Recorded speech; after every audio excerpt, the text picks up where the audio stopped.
안녕하십니까. 호구로 투자는 쇼킹 부동산입니다. 한국은행 총재가 부동산을 콕 집어 고통이 클 것이라고 경고를 했습니다. 그런데 이 고통이 유난히 크게 다가올 사람들이 있습니다. 근데 이 사람들 대부분이 아직 제대로 된 인식을 못하고 있어요. 이번 위기에 대해서 진짜 큰 위기가 오기 전에 집을 팔아야 되는 사람들을 오늘 좀 정리를 드리고자 합니다. 영상 전에 구독으로 부자 되시기 바랍니다. 기준금리가 2012년 수준으로 올라갔습니다. 10년 만에 가장 높은 수준의 금리가 됐다는 거죠.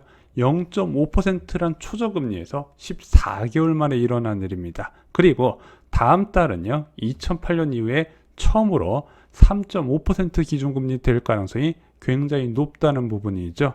그러면은 무려 1년 반 만에 3%포인트의 기준금리 변화가 나타났다는 겁니다. 자, 솔직히 말씀드리면요, 이런 상황 커다란 충격 없이 넘어가길 바라는 것 자체가 저는 욕심이라고 생각을 해요. 왜냐면 IMF 외환위기 이후에 이런 식으로 금리 올라간 거 여러분들 못 보셨을 거예요. 이런 상황 굉장히 이례적이라는 부분입니다. 문제는 금리가 급격하게 올라갈 때 조건이 안 좋다는 거예요. 이거 한국은행 총재도 경고를 했죠. 부동산 가격이 너무 많이 올라갔고 그 올라간 부동산을 사기 위해서 사람들이 많은 대출을 끌었었다는 부분인데, 자, 이렇게 단기간에 금리가 올라가다 보니까 충격이 없을 수가 없겠죠. 부동산 커뮤니티 보면요, 이런 걸 많습니다. 나는 오래전에 매수해서 괜찮아. 여전히 많은 양도 차익을 얻을 수가 있어. 나는 대출을 다 갚아버려 가지고 문제가 없어. 그리고 내 주변에도 불안해하는 사람 하나도 없는데 폭락이들만 걱정하네. 이런 걸 여러분들 많이 보셨죠. 자, 하지만요, 집값이라는 거는 급한 사람 때문에 하락한다고 말씀드렸어요. 집값 상승할 때는 마음 급한 매수자가 가격을 다 올려놓은 것처럼 집값이 하락할 때는 마음 급한 매도자들이 집값을 다 떨어뜨려 놓는데, 문제는 이 대출금리가 올라가게 되면 위험 요소가 무엇이냐면요, 바로 전세값 하락과 연결이 된다는 겁니다. 이 전세값 하락이 왜 문제가 돼요? 임대인들의 채무 불이행을 증가시키기 때문이에요. 자, 그래서 현재 잠실 지역, 대치 지역 집값 왜 떨어지겠습니까? 전세값 떨어져서 하락하는 거예요. 전세 가격이 하락하니까 역전세에 나와서 급하게 던지는 거예요. 근데 올해 부동산 시장에서 가장 큰 화두가 뭐였죠? 서울 지역의 입주 물량이 사상 최저 수준이었다는 거죠. 작년 대비 36% 줄어들었는데 역전세란이 났다는 거예요. 그래서 여러분들 그냥 상식적으로 외워두시는 게 좋아요. 금리는 무조건 전세고요. 전세는 매매와 연결된다. 이것이 10년 전 부동산 버블과 다른 점이라고 말씀을 드렸죠.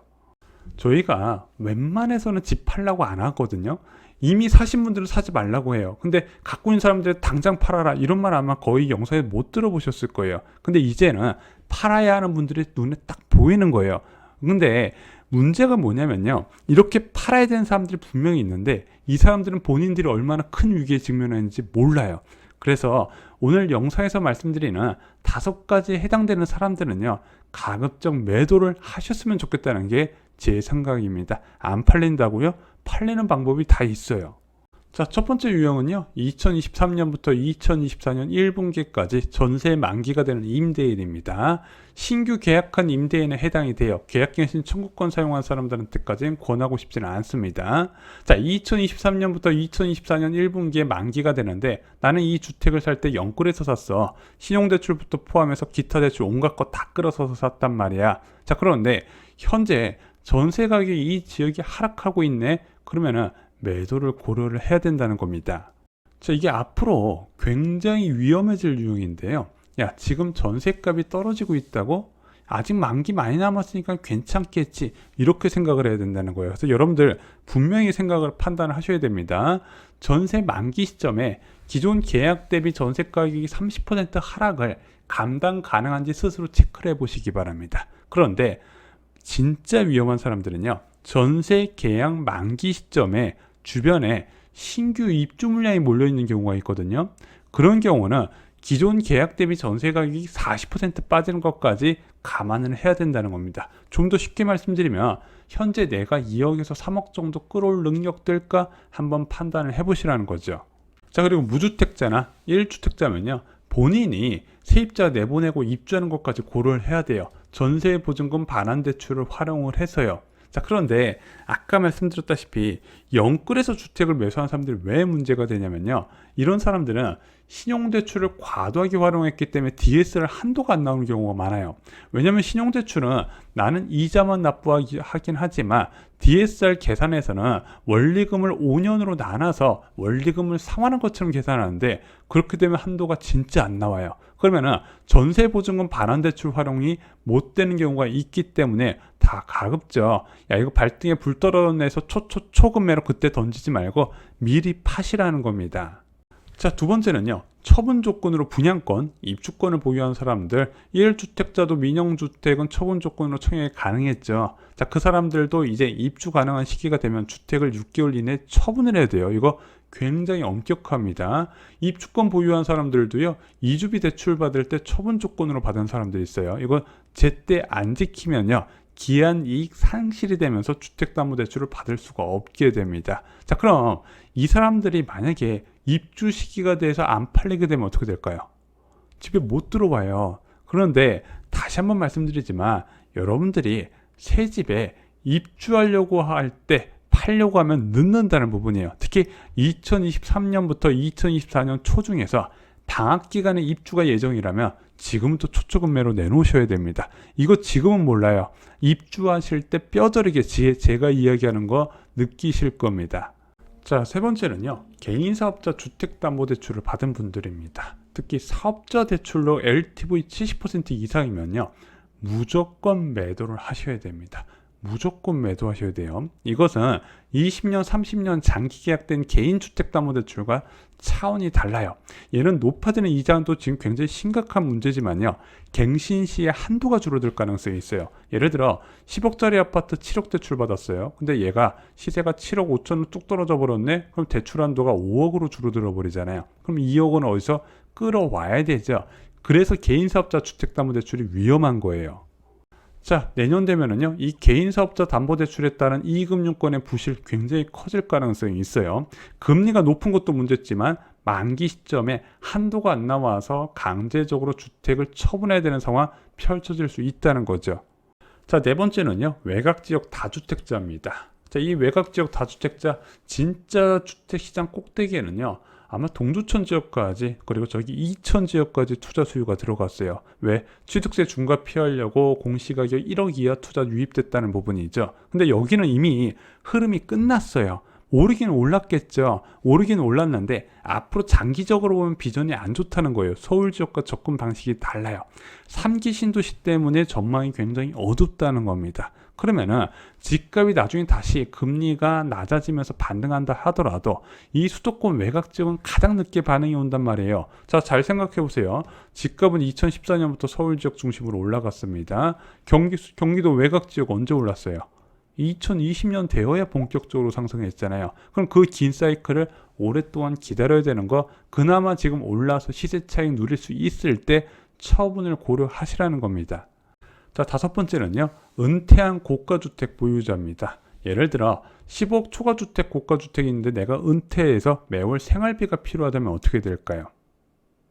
지금 좋은 기회를 활용하시라는 겁니다. 처분 이후에 5억 원 이하 주택을 매매로 마련하세요. 뭐 검단 지역 같은 거면 4억 중후반으로서 내 집 마련할 수 있거든요. 그리고 나머지 금액은 장기채를 투자하시면요. 진짜 안정된 수입을 얻을 수가 있습니다. 장기채 어디서 사나요? 국고채 장기채 어디서 가나요? 은행에 가면 PB한테 말씀하시면요. 발에 땀나도록 알아봐 드릴 겁니다. 자, 그러면은 나중에 이거 비쌀 때 파는 게 더 이득 아니야? 왜 지금 싸게 팔아야 되는데 이걸 팔아서 장기채를 사라 그래? 이 장기채가 금리가 높은 시기가 별로 안 돼요. 10년 중에. 그럼 나중에 아파트 비싸게 팔고 나서 이거 매수하려고 그러면은 수익률이 안 나와서 월 생활비가 안 되거든요. 그나마 주택을 처분하고 이것을 대체할 수 있는 훌륭한 수단이 있기 때문에 은퇴한 고가주택 보유자의 입장에서는 이것을 고려하실 만하다는 거고, 실제 그런 식으로 강남 지역에서 장기채 매수가 개인이 굉장히 많이 하고 있는 상황이에요. 자, 그런데 지금 팔리지가 않는다고요? 거래 멸종이라고요? 급매로 내놨는데 안 팔린다고요? 이거 저 다 핑계로 들립니다. 솔직히 이 급매로 내놓은 거 본인만 급해서 급매 아니에요? 가격은 안 급한 거 아닐까요? 이런 경우 굉장히 많거든요. 자, 지금 대출의 기준이 되는요, KB 시세가 아직 현재 부동산 시장을 반영하지 못하고 있습니다. 굉장히 반영을 못하고 있어요. 예시를 하나 들어볼까요? 잠실 지역 집값 폭락하고 있는 거 아시죠?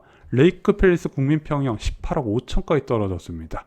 얘 KB 시세 얼마인 줄 아세요? 10월 7일 기준으로 일반 평균가 23억 원 나와요. KB 시세하고요, 실제 초급매 가격하고요, 4억 5천만 원 정도 차이가 난다는 겁니다. 이게 말이 되나요? 근데 대부분 수도권 아파트 단지들이 이래요. 왜냐면은 전체 95% 가까운 매물이 절대 매수자가 쳐다도 보지 않는 작년 고점 수준에서 등록했기 때문에 KB 시세하고 실제 금매하고 차이가 그만큼 많이 벌어지는 겁니다. 그래서 이런 KB 부동산 시세보다 저렴하면 금매를 우기더라고요. 야, 초금매예요. KB 시세보다 무려 1억 원 낮아요. 근데 수요자 입장에서 눈에 안 차는 겁니다. 왜냐면은 KB 시세가 거의 과거 고점에 근접했기 때문이죠. 근데 현재 매수자는요, 과거 고점에서 20% 이상 하락하지 않으면 안 사고 있다는 거예요. 금매에 대한 기준이 매수자가 완전히 다른 상황이에요.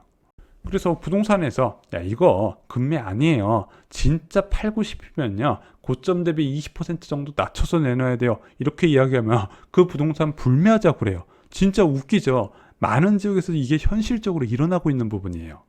자, 현재 팔릴 수 있는 가격에 내놓으셔야 됩니다. 현재는요, 2020년 하반기 가격이어야 그나마 매수자를 찾을 수 있다는 부분입니다. 그래서 좀 많이 하락한 지역은요, 2020년 7월 수준까지 올라왔다가 떨어졌더라고요. 그래서 2020년 하반기 수준에서 내놓고 매수자랑 협의가 필요한 부분입니다. 자, 만약에 지금 2020년 하반기에 난 죽었다 깨어나도 못 팔고 제가 말씀드렸던 사례 때문에 무조건 팔아야 되는 외통수에 걸려버리잖아요. 그러면은 2019년 가격으로도 팔아야 되는 수가 있어요. 그래서 가급적 그나마 더 건질 수 있을 때 처분하시라고 말씀을 드린 겁니다. 자, 무주택자 여러분들 3개월만 더 참으세요. 아직은 부동산에 관심을 가질 시기가 아닙니다. 올해 부동산 가실 필요 없다 말씀드렸어요. 내년 1월에 금통위 이후에 사실상 기준금리는 고점에 가까운 수준이 될 겁니다. 고점이 될 수도 있고 고점 바로 밑이 될 수도 있어요. 그리고 도저히 매수자가 살 수 없는 수준의 금리가 형성될 건데 이때 입주 물량이 쏟아지게 될 겁니다. 그때 여러분들은 10년에 한 번 올까 말까는 기회를 잡으실 수 있을 거라는 부분이죠. 이런 내용 주변 무주택자분들께 공유해 주시기 바랍니다. 그분들의 인생을 바꿀 거라고 확신합니다. 이상 오늘 영상 마치겠습니다. 좋아요, 구독, 공유 꼭 부탁드립니다. 감사합니다.